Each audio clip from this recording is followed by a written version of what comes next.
Hello everyone! In this video I will tell you about how to restore the constituent documents if you've lost them.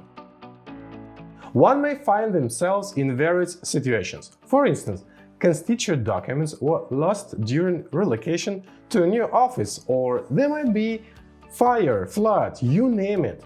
Let's imagine that you need to make some changes in your company's legal status, but you don't have the documents.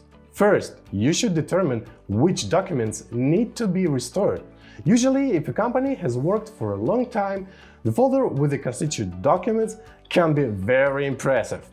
Does it need to be restored completely? The answer is no.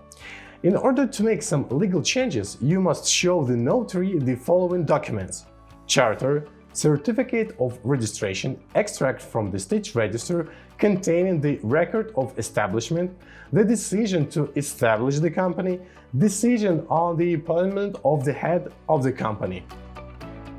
Well, let's take a look at how each of these documents can be restored. First, a copy of the charter.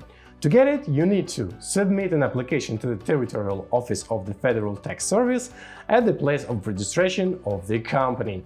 It can be written in free format and contain name of the company, tax identification number, main state registration number, legal address, as well as the reasons why you need this copy. Documents on the payment of the state duty in the amount of 200 rubles. Application can be signed by a founder of the company, its executive body, or the third person who acts under a notarized power of attorney. The term is 5 working days. Thank you for watching and stay tuned to Braiden Consulting YouTube channel.